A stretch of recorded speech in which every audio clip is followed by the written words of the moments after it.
I was the first one in the office. I was the last one leaving because I knew I wouldn't leave the office until I hit my call goal for the day. There was a phone number there. I was going to call it. I sold 20 jets and I made over $100,000 in my first year. Hello and welcome to the channel. My name is Tom Lelyo. I'm your ultimate jet guide. Today, we're pulling back the curtain on private aviation. Whether you're a buyer or an aspiring broker, we help you buy or sell private jets without wasting time, losing money, and with no experience necessary. Today, we're taking a look at some of the FAQs that we get on a regular basis for aspiring brokers. So I'm very, very excited to be sharing these questions with you. If you have any questions, you can go ahead and click on the comments below, and I will answer your questions later on in the video. Good morning, Hayden. Always good to see you, my friend.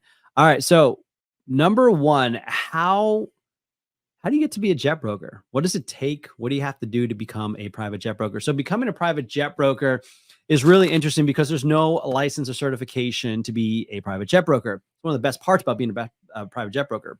One of the worst parts about becoming a private jet broker is there's no license or certification needed to become a private jet broker. And what I mean by that is sometimes you just don't know what you don't know, right? If you want to be a real estate agent, you go take a real estate course. If you want to be a doctor, you go to med school. You want to be a lawyer, you go to law school. When it comes to being a broker, I guess there's a few ways to figure it out. Number one, you can join a brokerage and they'll teach you how to become a jet broker. And they'll show you how to do market research, how to talk to high net worth individuals, how to navigate a deal, all the paperwork, all the documents that you need. But at the same time, now you're stuck with a brokerage. Whether you like them, don't like them, you might be capped at your commission. You might have to move somewhere to be a part of that brokerage. You might not be able to get into a brokerage because there's none around you or there's none hiring. So you might be out of luck if you just want to become one because no one's going to let you into the brokerage. Another way to become a broker is just your circles that you travel in. Maybe you're born into a broker family, or maybe you're born into an aviation family or surrounded by aviation. Maybe you're a mechanic, maybe you're a pilot. And so you just kind of see deals get done from time to time, and you're just kind of used to it by now. And so you pick up little things and you just are like, well, I could find a jet. Well, I could, sell a jet for you. And you just kind of figure it out as you go along, but you're still just kind of stumbling, on your own. Or maybe you're someone who has no aviation experience whatsoever, and you just don't even know where to get started. Again, there's no license certification to become a broker, but there are resources. So I want to shout out my buddy Alex at the Aircraft Broker Academy. He's got a fantastic online course that you can take. It's like 100 videos. I mean, this is a great course for people that want to become a broker and do it on their own, because he goes through like setting up your business, setting up your marketing, like it's all that kind of stuff. And but I know some people don't want to start their own brokerage, and start from scratch when you have no idea, you've never done this before. And some people just want to learn how to do it, but within the context of a community and maybe within the context of a remote-based brokerage. And that's where Jet Life Aero comes in. We can train you how to be a broker, but also it gives you an opportunity to work with us as a broker. So that's one way, another way that you can do it. So becoming a broker, there's a lot of different ways to do it. But if you have no aviation background whatsoever, I recommend that you go to theultimatejetguide.com and schedule a call with me, and I'd be happy to give you some more background on that. Let's take a look at frequently asked question number 2. How much money can you make as a private jet broker? Now, I'm going to preface this a little bit by saying, it depends. And I hate that answer. Anytime I ask somebody that question, like how much is this? How much is that? Or what do we do? And they say it depends. And the reason it depends is because it depends how hard you're willing to work. And so my first year as a jet broker, I had no aviation background whatsoever. I came into it as a music school marketing manager, sales and marketing manager. And prior to that, I was a youth minister for 10 years. The only aviation background I had was watching the original Top Gun. And so all I knew was that I had to make this work. I knew I was in sales. I knew I was going to be on commission. I had a little bit of a draw when I first started out, a couple $100 a week. But I knew if I was going to be successful at this, I had to push. And so I really leaned into Grant Cardone's 10X rule. His 10x rule says if it's going to take you, 100 calls a day to be successful, you should be shooting for 10x, 1,000 calls a day. Now, I never called more than 120 or so people in a given day, but my attitude, my hustle, my drive, I didn't go to lunch. Everybody else went to lunch. I stayed in and I just kept making phone calls. I didn't spend a lot of time researching, who I was calling. I didn't Google them and find out what their business was and found out that they sold, farming equipment, and then try to make a phone call and tell them about farming equipment. Or actually, I'd probably have to Google like what half the farm equipment was and then make the phone call. And that would take up 10 minutes. No. I picked up the phone. There was a phone number there. I was going to call it. And so there's the hustle. And so my first year, to kind of get to the point how much I can make, I sold 20 jets and I made over $100,000 in my first year. There's a lot of hustle, I was the first one in the office. I was the last one leaving because I knew I wouldn't leave the office until I hit my call goal for the day. Now, granted, it was, kind of COVID time. So I didn't have, my kids having to go to soccer practice at that time, but I would still do that today. I mean, I'm still here today, 8, 9 o'clock in my office, still working. So you got to stay hungry. My second year, I did another 20 transactions, but now I was dealing with better aircraft. And so the commissions doubled. So I made $200,000 in my first year. My third year, I made over $600,000. And that was, I would argue, probably in one of the biggest aviation bubbles we had seen. It became a seller's market. So planes were selling for high dollar amounts, and that impacted our commissions. And we knew if we got a listing that we would sell it. But let me say this.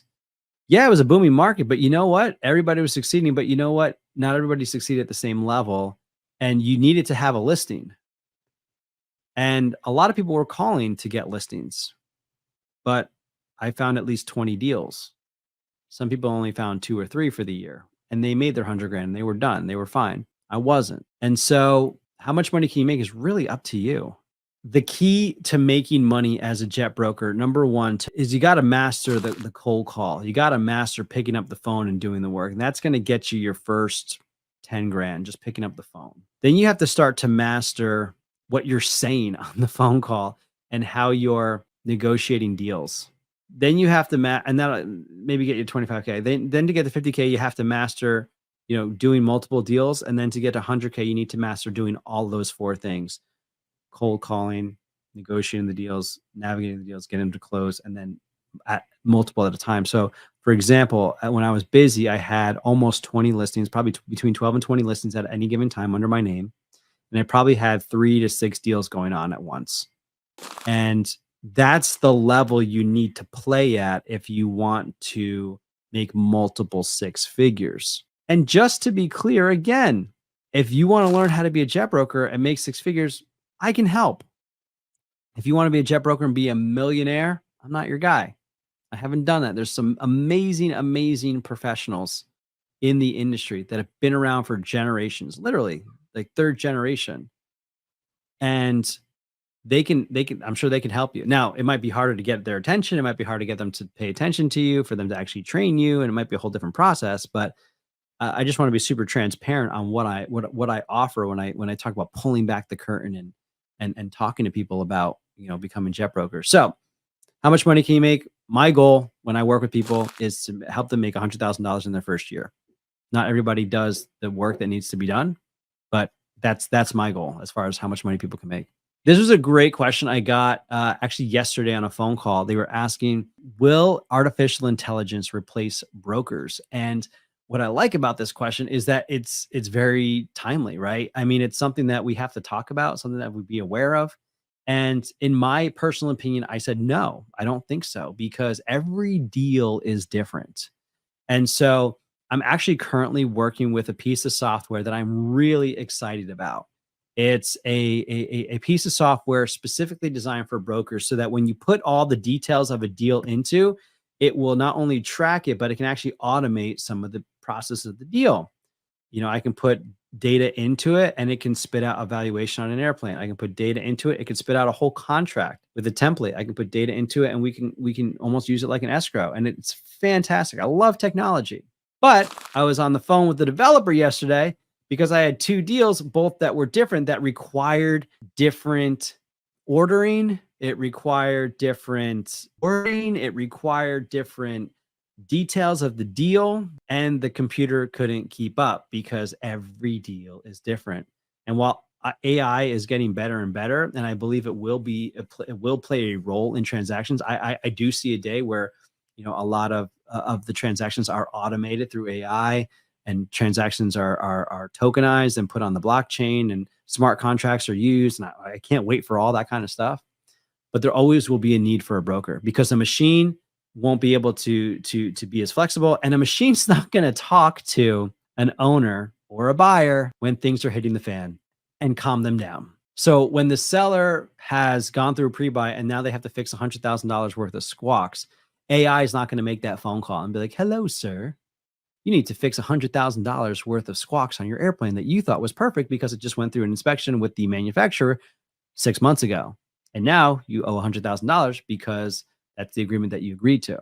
Here's the contract." AI is not having that conversation. That's going to require a professional to navigate when that seller hits the roof, tears them a new one, and we're able to still get the deal across the line. So I don't think AI will replace brokers, but I do think it will play a pivotal role in how transactions are done moving forward. All right, we got just a few questions left, but before I get to our last two questions talking about the broker field and being a broker in a down market, I do want to just encourage you, if you haven't already checked out the Circle community. That's a great place to get started if you're an aspiring broker. So just check out this quick little announcement. Thank you so much for watching. If you haven't already, go to circle.jetlifearrow.com and check out our online community for aspiring brokers and current brokers. Here you'll find discussions, all thing aviations based, things that you're going to want to know as an aircraft broker. You can also check out our free training, as well as more resources that are available to help you to become a better jet broker. That's circle.jetlifearrow.com to begin your journey within the broker community, absolutely free. All right. So the next question is the broker career field saturated? I mean, if you look at real estate, right? I mean, there's so many realtors. Like, you go to a party, you throw a rock and you're going to hit like 3 realtors. Like, everybody does real estate.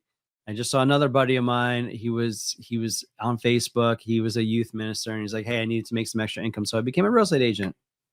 Cool. I believe if I Google it, it's roughly 3 million real estate agents in the United States right now. When I go to JetNet, there's 3,000 registered broker dealers on there. Let's say each of them has 10 brokers, which they're mostly 1 or 2 guys per group. Some of them have like 4 or 5 or 6, whatever. That's 30,000. So we compare brokers to real estates. Like, I very rarely go to a community party and I say I sell private jets. And I've never actually, unless it's been an NBAA event, I've never been at a party or social gathering where there's other jet brokers. There's pilots. Sometimes there's charter brokers, whatever. It doesn't happen. So I don't think the career field is saturated.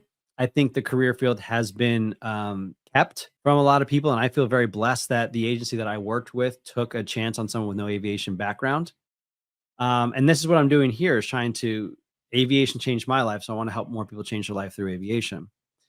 I think it is becoming increasingly saturated with aspiring brokers. And notice how I say aspiring brokers, not new brokers, rookie brokers, neophyte brokers, anything like I'm not saying that in a condescending way.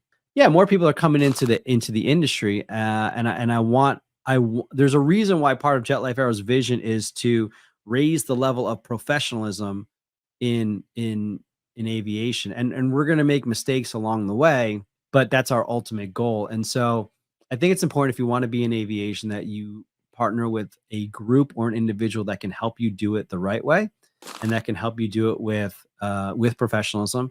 We have our core values for a reason: honesty, transparency, humility, responsibility, education, positivity. I mean, it's all there because we want to raise the level of professionalism. So I would say, no, it's not a saturated field, but it's becoming more and more full of brokers that don't know what they're doing. And sometimes it's not their fault. Everybody was a new broker at some point, but if they keep making mistakes over and over and don't grow for them, then I have a problem. But just because you are brand new, I'm not going to write you off. And I would say that maybe the career field is becoming saturated with people that don't know what they're doing. But I think that's a good thing because we're going to change the way aviation is done, and it's going to allow more people who wouldn't have had the opportunity to be brokers to do it. Yeah, I like that, Hayden. I like what you're saying there. Neophyte is my new favorite word. All right. So throw your questions in the comments if you have any. This is going to be our last question for today. How do brokers do in a down market? Now, again, I started in 2020, right as COVID was hitting. It was a down market insofar as there weren't a lot of transactions. Owners started to panic sell because they saw that we weren't going to be able to fly anywhere, mask mandates, all this kind of stuff. And this was the excuse that a lot of owners used to say, I've owned my jet for X amount of years. I don't use it as much. I'm not using it. So let me just sell it while I can get a good number. Well, that triggered some panic buying and it became a buyer's market in 2020, but there were still transactions happening. Then things started to shift and people were like, oh, I haven't spent money in a few years. Now I can go places. There's a great tax write-off. Interest rates are fantastic. It was a perfect storm for like aviation. So it boomed and became a seller's market. They can name their prices. As long as there's volatility in the marketplace, there's a role for brokers, right? If sellers want to sell, if buyers want to buy, we can help them. Now, in a down market, the number of transactions gets smaller. And actually, what I would recommend is you check out, let me see if I can find him, the Russo report. The Russo report. If you're really into markets, Dennis Russo is a great resource to check out. The Russo report just came out with 2 days ago. I should probably do a rewatch of this, but he does a whole thing on where the market's currently at, how people bought and sold, and where things are going with it. Okay, so there's a record number of CJ4s on the market. Here he was talking about the CJ3s. So he does a really good job. I liked listening to what he had to say. Yeah, June 21, the Gulfstream G200s were 2.6, and they went to 3.7, 4.3. Now they're down to 3.4. 41 aircraft available. Ask prices ranging.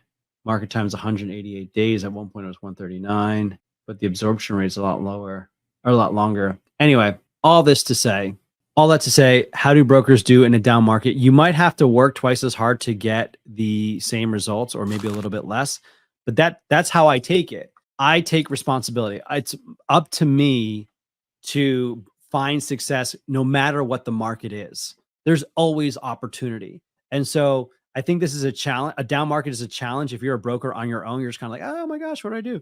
But if you're in the right group, with the right team, you guys as a collective can have the right mindset and spur each other on so that you guys can all find success. And that's what I like to do with Jet Life Aero, is that, yeah, we might be going into a down market. That just means we work harder, and we do what works. So for example, like we spend more time on the cold calls instead of making videos or sending out direct mail. Like we do what works, and we double down on that stuff. And then that's where we're going to find success. So that's how I think brokers will do in a down market. So I hope this was enjoyable for y'all. I do appreciate your time. I hope you will go to theultimatejetguide.com and schedule a call with me and find out more about being a private jet broker. And we'll see you next week.